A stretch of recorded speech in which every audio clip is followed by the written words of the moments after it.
you to know that is available. And I've actually been adding to it as all of you have been sharing things on the IEC, and I've added to the resource. We have a link, and I'll put the link in the chat in just a minute, a link to a folder that is a growing folder of resources on how to deal with not just this situation, but also how to prepare your school. Because one of the things our school is talking about is that this is not going to be the first of this type of incident. We did similar programming around elections.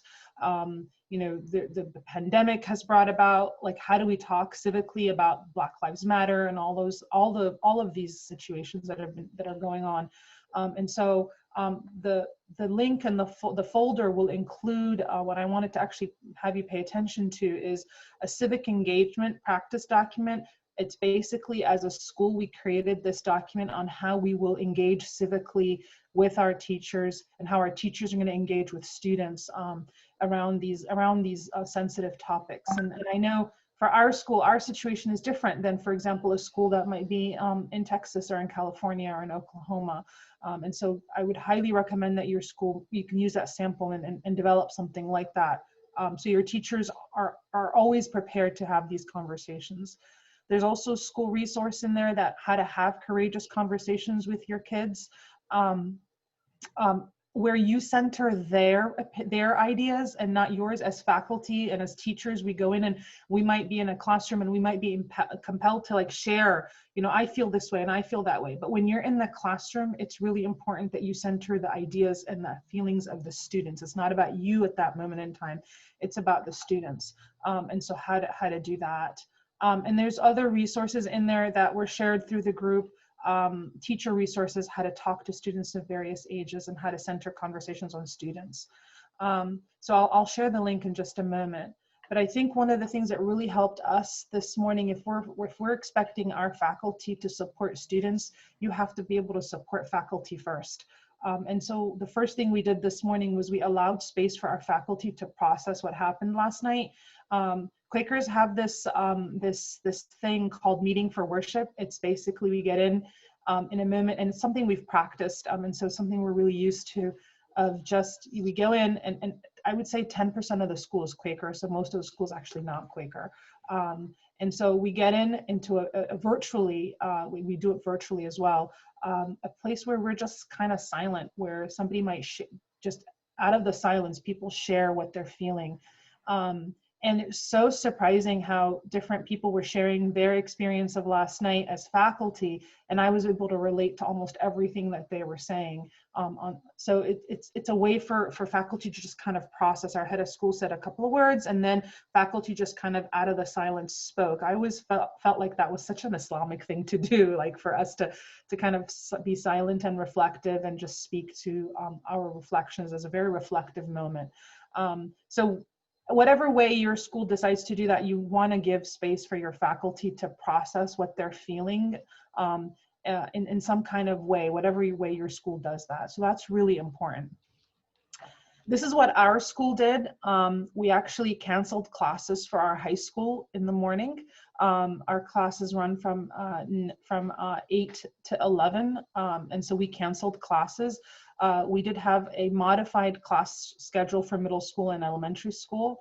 As I said, we met with all our faculty and staff virtually in the morning to give space for them to share their feelings so that they can process before asking them to support students in processing. We met with the entire, so after that meeting with faculty, we met for about half an hour as a faculty and staff. Then we met as a whole school virtually, K through 12, for about 25 minutes. Our head of school actually did a really interesting way of explaining what happened. You know, we have kindergartners who are 5 years old, and then we had 17-year-olds, and of course, and adults in this. So he explained what happened last night in a very age-appropriate way that I would think a 5-year-old would be able to understand, as well as a 17-year-old would be able to relate to. And I think he did it in such a great way. After that, we broke out into divisions. The high school, we had our own meeting for worship, or time for our high school students to meet virtually. It was actually student-led, so our student government led that meeting. Again, it was a time for students to share their feelings. And after that, we have what's called affinity groups, and that's basically groups based on identities. And so we have a Black men affinity group, a women affinity group, a Muslim affinity group, a Jewish affinity group, a Latinx affinity group, international student affinity group, so that we know that when you're amongst people that you can relate to, you're able to speak about the incidents that are happening from your eye perspective and in ways that are common between everybody. And so we had that. That's actually going on right now in our school. And then we have counselors that are available afterwards that could, on an as needed basis. The middle school did a little differently. The middle school had the morning meeting, what we all had, and then they broke out into advisories where the advisors kind of are guiding, kind of like their teachers are guiding those conversations for about a half an hour, and then class will resume as normal. In the elementary school, they have responsive classrooms. So they're, after our first meeting as a whole school, they broke out into their normal classroom morning meetings, and then continue after that classes as normal. And so that's what we kind of did at our school. And so I want to just share that and then allow you to, your space for you to share thoughts, reflections, and ideas, inshallah. So, Jazakallah khairan.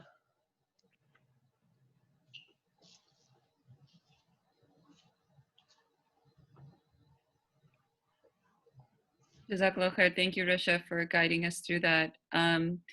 If anyone has a question or a comment that they want to make about that, feel free to post it in the chat. I also wanted to ask Afifa, Sister Afifa, to speak. She shared a letter that her school sent to their parent community on the IECN, so I hope that you've had a chance to take a look at that. Afifa, you can speak to the whatever elements that you feel are particularly worthy of pointing out here. For me, I had a question about, you had mentioned that teachers will be paying attention to nonverbal signs of anxiety or distress. And my question is, where many of us are remote, how do teachers do that? What are those signs? What does that look like? What have you and your staff talked about in terms of what to be aware of? Oh, you're muted, Afifa. About now? There we go. Good. I have mic issues usually. I'm recording. Is that okay, Afifa, or should I? Yeah, no, that's fine. That's fine. Assalamu alaikum warahmatullahi wabarakatuh. Well, good morning. I don't know if any of us slept much. I mean, I was up until the wee hours too. And I'm glad I have Ismail here too, because he's our principal at the school. I mean, yeah, same thing. We are here in Northern Virginia. My son is in Alexandria, so he got the text that they're under curfew and it's outside of DC. We have parents that work on the Hill. I mean, we've got the whole gamut. So for us, like Rasha is saying too, it's much more real. I mean, I was keeping tabs on individuals that I know that were in the building, and we were just trying to figure out if they were safe and so on. So that aspect of it is just very real. But it's also, my son and and other people that I know, and some parents and students were Black Lives Matter protests as well. So I mean, all of these things are very real to us as we move through this. But of course, yesterday it was just unfolding in front of us in such a way that we had no idea where it was going to go. So we did talk about it, while it was happening. I know our art teacher, Nadia, said that, third graders, she was watching, she somehow got updates on it while she was teaching. And so the kids are asking her, are you okay? Because she's responding. I mean, she's reacting to it and they're watching her as a teacher. So she just, I think, she sent me a text, I hope it was okay, but I just told him, I said, something is happening at Capitol Hill. And she didn't know how to process it, but she also realized that they knew what she was going through. So in any case, we thought through it and all day yesterday, and then came up with something to send out this morning. And I think, we've had templates that we've been sending these notices out. So I just pulled up an old template, looked at it. I said, okay, what do we need to do for this time around?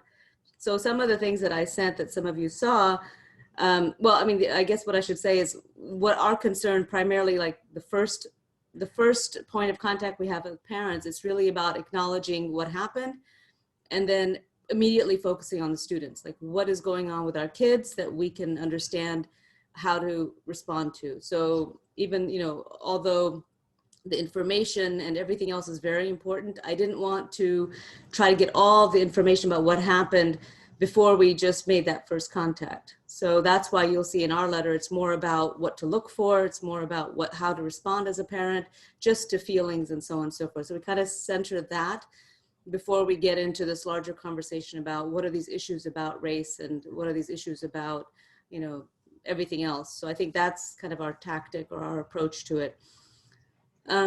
So you know, what we've been working with teachers, and alhamdulillah, we have counselors on staff that are continuously pulling up resources that we need to share with. But for sure, you know, what we try to do, like Rasha was saying, have something in place beforehand. So we want to make sure that teachers know this is how we approach issues or concerns that come up, right? And how do we deal with them, but how do we recognize them? And then giving them the space to say, yeah, we will not be ignoring these things.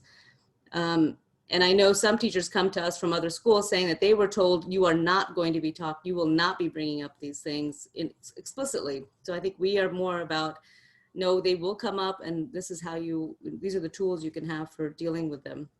So that's kind of an important sort of a parameter for us to go from. In the past, when we were in person, we always, you know, made sure we had check-ins. Like I would go door to door to each room and just kind of say hi, or to teachers, and just make sure we have contact. This is a little bit more of a challenge, but I have been receiving, you know, texts, and I've been having some conversation with teachers separately, because they know they can do that. I'm sure Ismail also has talked to individuals, and it's just a matter of them knowing that we have this openness, that they can do that. And that's something you build up over time as well. It's a part of the climate and the environment of openness, so teachers feel like they can just get in touch with us. That's I think also very important as far as responding to anything that happens. So it's not always just an emergency response. It's like, okay, something's happening. We know the school is going to deal with this. And parents are waiting for us to send something, because they're used to seeing something that comes out both as a statement, and then also, you know, we tweak these, we tweak the guidelines or the tips every time, but they wait for it. I mean, you know, parents are like, okay, where's the email that's going to come? So alhamdulillah, I think that's important, that we've set the tone and the climate at the school so that that expectation is there. I do think that we have the challenges online that, you know, that make it more difficult in terms of, you know, the things that we're asking for, which is to kind of, not even, if you're not going to talk about it, just to gauge. So you know, in terms of how do we look at, how do we understand how students are doing if we're virtual? Again, it's a matter of how we've been setting up our virtual learning, so that we create space that, you know, we have reflection time. So not every moment of being online learning has to be engaging, like talking and, you know, doing something. Some of it is quiet, and some of it is, you know, kids are just doing their own thing, and teachers are engaging with them as needed. But it's just like a regular classroom. So sometimes I think we fill our instruction time or whatever it is with way too much content and trying to teach, where really it's just a matter of kids wanting to just be in that space. And sometimes you're just doing things quietly, and that's when something might come up as far as sharing. The other thing I know that we're doing with students is keeping the chat open, so that students can, you know, chat directly with teachers. And that way they know, and we're telling them clearly, if you have something you really want to share, here's a way to share it quietly and not anonymously, but directly, so they don't feel like they're part of the conversation. So even some of the family life education sessions we've had that I've been sitting in on, that's how they ask sensitive questions, is on the chat. So that's an important thing to remember. And then the other thing I was thinking about is, obviously we ask for cameras on as much as possible, but I know as the kids get older, I push it. I let them have it off, but we say just for a little bit, let's see your face, just to read them. But you can't read that much on a camera, but I think it has to be that we give them more openness to be responsive. I think what I was thinking about, Sheza, when you were asking the question earlier, when you sent me the text, again, it just goes back to how we are expecting teachers to be responsive, but to be present in the virtual space. So that you know, looking at all of you right now, I can't read all of you and see what you're thinking, because some of you are, you know, doing whatever you need to do, or most of you don't have your cameras on, but it's letting you know that if you need to talk to me, you can, right? And being approachable, or saying, you know, I mean, I have kids that I do musalla time every other day, and we have the whole school, as many as possible that come. And so we have half hour of dhikr, but we also, you know, pray together. We also have, I talk about something, and then I have students that just want to sit and chat.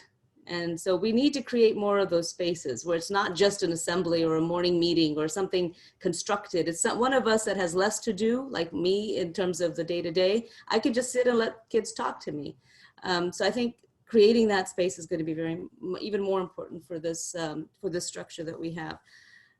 So that's all I'll say in terms of, you know, what we sent out. I do think that we do need to develop more resources, and we've been doing a lot of these. I don't know if some of you have seen that I've shared how to talk to your kids about X, Y, Z, and so on. So we're creating a series of those. And that's helpful because then it's a template, it looks the same, it's kind of approached in the same way, but it's enough that people understand there's a difference of content. So Ismail, I don't know if you can pick up from anything that I've said, or that's something that I've missed out on, if you want to add to that as far as what our school's doing. No, jazakallah khair, Afifa, and assalamu alaikum to all of you. Just one thing that I was thinking about in relation to some of what's been mentioned so far, maybe because I was actually earlier this morning working on some curriculum things. You know, one of the biggest set of feedback that I've received from teachers this year has been them feeling the crunch when it comes to curriculum and pacing over the course of the year, because they just have less time, can't get through the same curriculum, etc. And I feel like a moment like this is where this really rubber hits the road, because you want to spend time as a teacher, A, processing things yourself, B, you know, like you can't teach your regular, you know, Algebra 1 lesson when like you have that as the first class in the morning, and this entire thing has happened over the last less than 24 hours. And so I was thinking as an administrator, like just letting teachers know, like, it's okay if your lesson today is not as you had initially planned it. It's all right. You have the space to make that kind of determination, to give students that chance to just maybe be off topic for whatever you had planned for yourself to teach today. And we as administrators support you in that decision. And yes, that, you know, we don't know what's, as Rasha mentioned, you know, there may be other things down the road that we have to also anticipate, unfortunately. And the more these kind of things happen, the more crunch we feel in terms of our time. And so we as admin and teachers are going to have to make decisions about curriculum and things like that. You know, potentially if we're already making those decisions. So something that I'm just thinking about that is important, I think, because we need to communicate that ability for teachers to feel that they have some ownership in that sense of being able to direct these conversations with children. And then they're getting that guidance from us as admin. So, you know, some of the resources and some of the ideas that were presented so far, I think, are quite good to give teachers that room so that they can, you know, respond in a natural sort of way, and not a, you know, like, I'm just going to talk about this for 5 minutes and then get into my, you know, dividing by whatever type of, you know, lesson. So just something to help.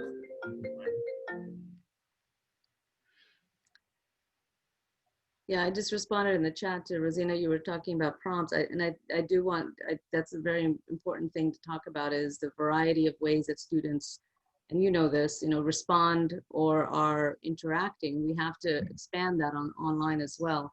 I put a prompt out earlier about, what was it about? It was about, you know, what does gratefulness feel like? So I had students respond to me in whatever way they wanted to, and this was over time. And the things that they sent me were just beautiful, because it wasn't just talk about it. It was like, show me you know, what that means to you. So one middle schooler had a leaf that she turned into a rose, and she said, this is what gratefulness feels. I mean, she had a whole story with it. So letting them have that space to be creative, even on these issues, is really important, and letting them be the teachers. And so sometimes I'll tell them, how will you teach what you are thinking about to somebody that's younger than you? And we've come up, I have just, and you know this because you've done this for many years, just that it's mind-boggling how they are able to translate what they're feeling into something when they know they're going to express it to, especially somebody younger, which is really interesting. Thank you I so think much.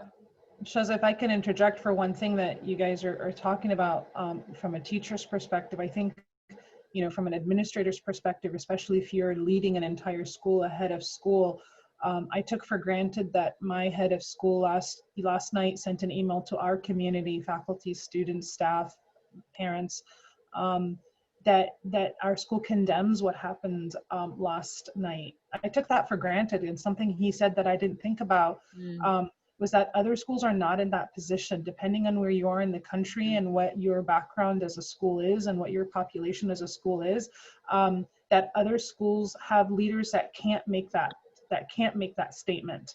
But I think it's a blessing that we are from Muslim schools. And I think, Patricia, what you said in the chat is so true. Truth and justice are key concepts that are related to our Islamic values.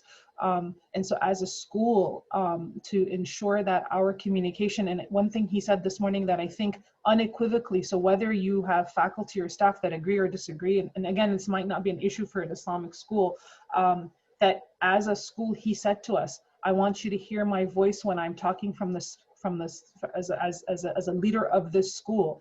We condemn what is happening, and that is exactly how the message needs to go out from our teachers, from our other administrators, that there's no two sides to this, that this is wrong what happened, and that is a blessing for us to be able to do that in a way that reflects our Islamic values. So in whatever communication you do send out, think about how you want to word that in your letters to your community, and in the way you guide your teachers on how to talk about this. We're not in public schools, so we don't have to straddle both sides here. We can actually talk our truth and speak to our truth. Brother Salahuddin, did you want to speak? I see some insightful. Bismillahir Rahmanir Rahim. Thank you for allowing me to say a word or two. And Assalamu alaikum to all of my friends and mentors and colleagues out there. I should say I speak as an individual. I'm not an administrator. I'm not really teaching full time, so my voice is a small voice in the wilderness on this issue.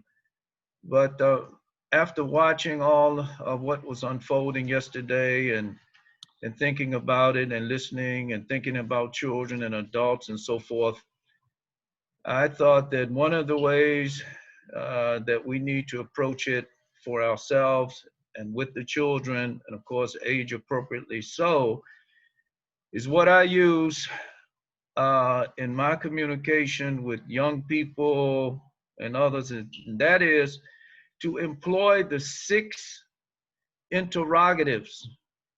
We should exhaust them. What happened?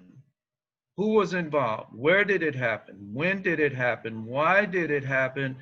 And how did it happen? If we exhaust that with the children, based on their level, their age, their capacity, it will empower them. And therefore, we're being proactive because we're giving them the tools that they need to cope with something like this. Because all of this is circulating inside the kids' minds and their spirits. What happened? So we need to explain it. What happened? How did we get to this moment in time?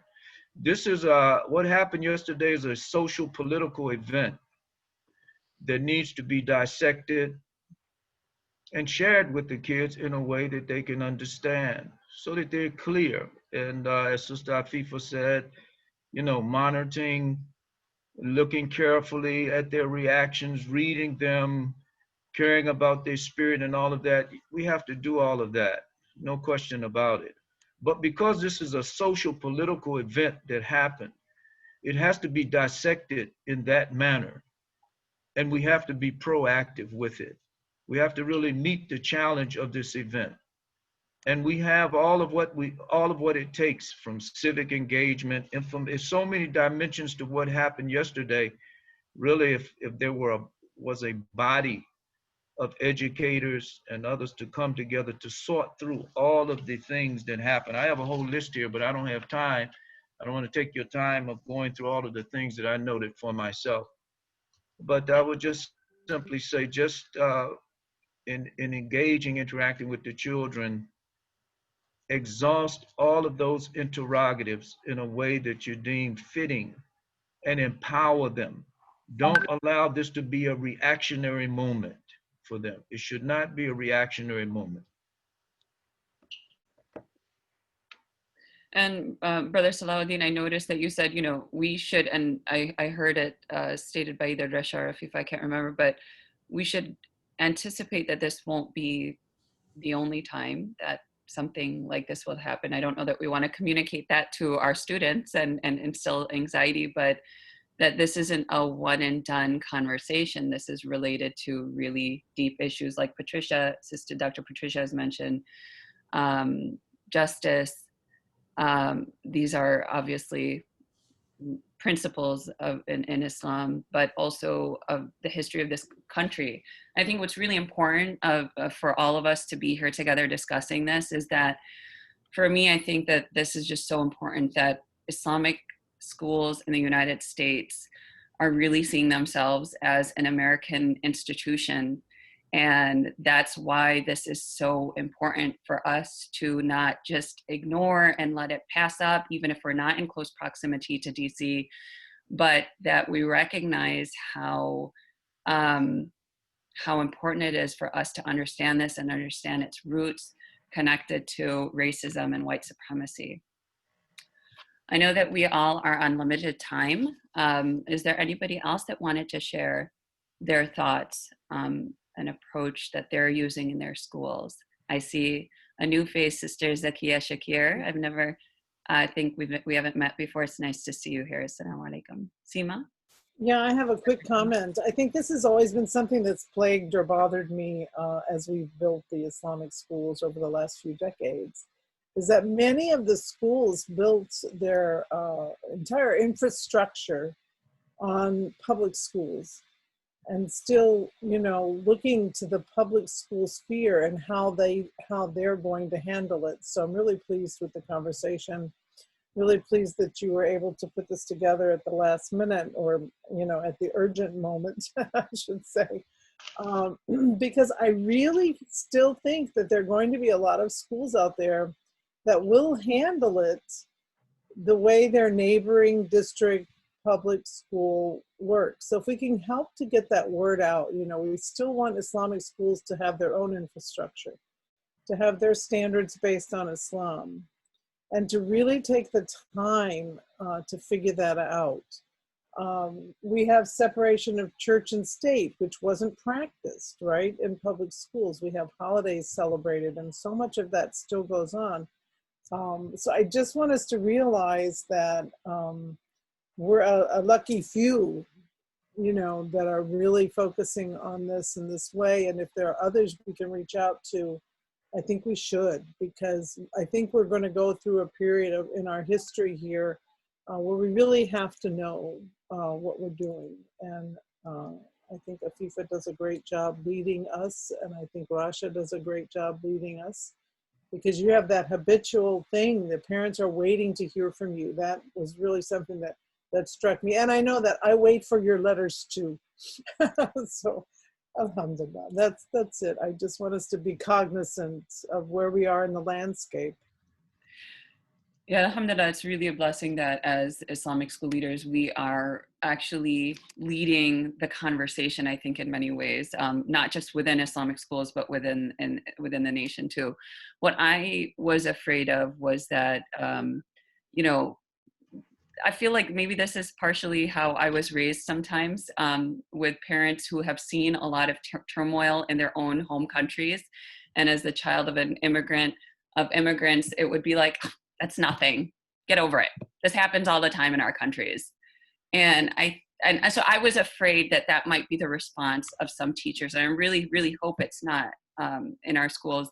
And I feel confident that with the leadership of you all, that wouldn't be an acceptable response to dismiss. I feel like a lot of times our children's feelings are dismissed because we as adults have seen a lot worse, particularly when it's our parents, my parents who lived in another country that had seen a lot of political turmoil.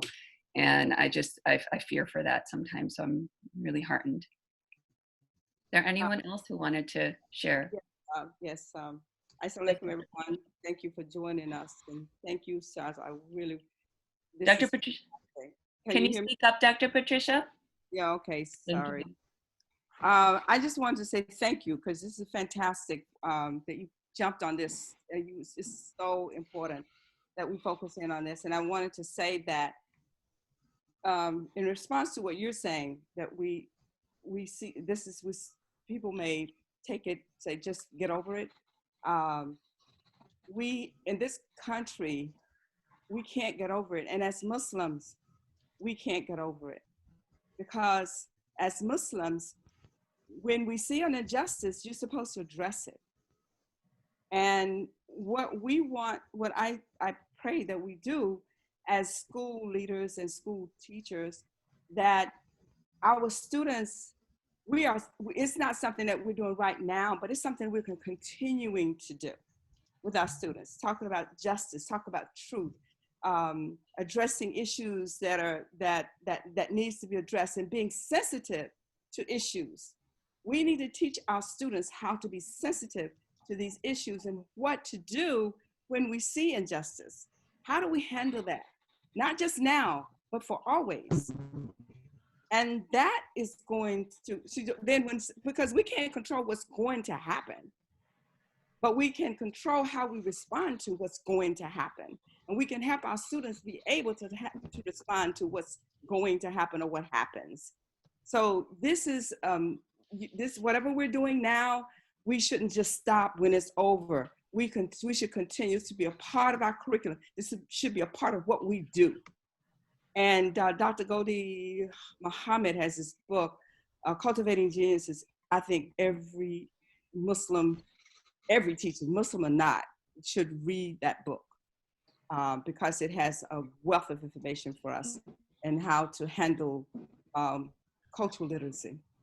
And thank you so much for coming and caring about our children. Assalamu alaikum. Thank you, Dr. Patricia. Alaikum assalam. We still have some time. I would love to hear from others, even if it's just us sharing how we're feeling. May I say a few words? Yes, please, Brother Abel. Your voice is breaking up for me, Brother Abel. Sure. And if you could put on your camera, I don't know if they'll. Yeah,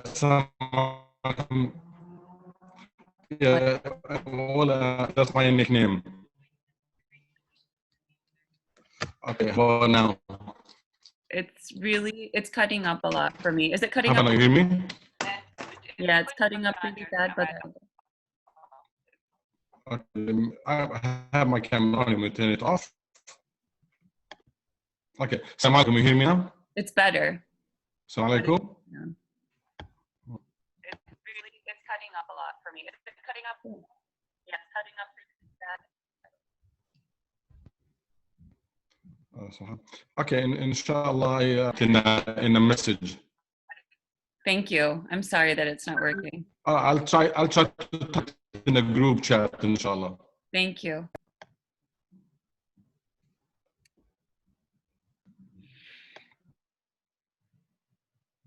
Anyone else?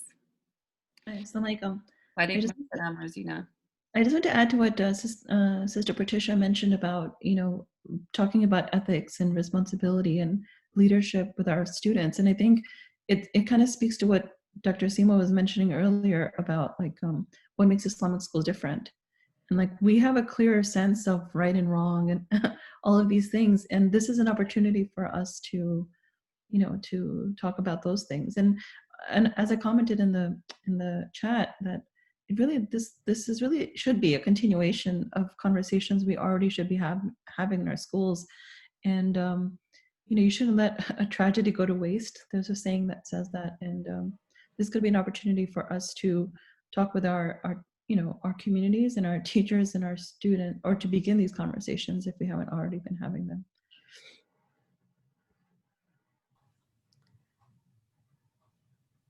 Shaza, can I just request Brother Salahuddin to go ahead and write up your notes and send them out so we can have them, please, because we need your guidance. I think that's a really great idea. Brother Salahuddin. Not in the chat, just send it in the email. Can you send try. that IECN, Brother Salahuddin? You downplay so much of your expertise, and you are truly a scholar activist, and who is very often on the floors of the Capitol. So we really value what you have to say, and we look forward to reading that. And I want to add, Shaza, that's a bad habit of educators. How many people did you hear this morning? Rasha started us out by saying, I'm not an expert. But you know what? Alhamdulillah, if you guys were around in 1970, 71, 72, there were no books in English for a new Muslim like me. The things have developed because of you all. I mean, this is such great progress to be the morning of having this discussion, and Salahuddin is sharing his notes, and there's already a folder, and it comes because there are so many experts. Alhamdulillah, I told the ISLA recently that just look around and see how many PhDs have developed in our community. That means they did their research, they did their dissertation, they did their work. Alhamdulillah, we have a plethora of scholars. We should start saying that in our community, because that gives us the right to do the leadership that you're all talking about when you say what Rosina was just saying about, you know, we have a different model. Look at this model. We have the tools. Allah subhanahu wa ta'ala gave them to us. Alhamdulillah. I see others on here as well. Sister Aziza, Dr. Nabila, Brother Habib, Dr. Samar, Brother Ibrahim, Rana, Dr. Shakir. We'd love to hear from any or all of you. I see Alex is on from Austin Peace Academy. I'm so happy to have you on. I know that we're at the top of the hour. So I will actually formally conclude. I would like to read Surah Al-Asr. Actually, I'll ask Brother Ismail to recite and conclude with a dua. And I'm happy to hang out for another 5-10 minutes. And I would like to share with you a little bit about this cohort, ISLA Leaders cohort, if you have time to hang on for just 10 minutes. But I'd like to close out so that you are welcome to leave after that. I know you have a very busy schedule. Jazakumullah khairan, everybody, for joining. Really, I think Seema's point about us being professionals, and she's saying even for their scholars and experts, is important, not because we want to be boastful, but because we need to be seen as such, to assume the leadership that has often been swept away from us, and we haven't been looked to in our communities to provide leadership on how to address these things and how to help our students. Brother Ismail, please. ربنا تقبل منا إنك أنت السميع العليم وتب علينا يا مولانا إنك أنت التواب الرحيم. O Allah, we ask from you, you who are the guide, you who are the source of light in this world, that you fill this world with your light and your mercy, Ya Allah. O Allah, we ask that you guide all of us, whatever capacity, whatever role that we have as shepherds of whatever our communities are, that you guide us and allow us to make the best decisions for our communities. O Allah, we ask that you keep everyone in our community safe, the Ummah and the world at large. Ya Allah, we ask that you help us to learn from these situations that you have decreed for us and allow us to be able to walk out of them as better human beings, as better family members, as better community members. Ya Allah. Oh Allah, we ask that you grant us beneficial knowledge in this time and allow us the clarity of mind to be able to make the decisions that we need to. Bi-idhnillahi ta'ala. سبحانك اللهم وبحمدك نشهد أن لا إله إلا أنت نستغفرك ونتوب إليك. أعوذ بالله من الشيطان الرجيم. بسم الله الرحمن الرحيم. والعصر إن الإنسان لفي خسر إلا الذين آمنوا وعملوا الصالحات وتواصوا بالحق وتواصوا بالصبر.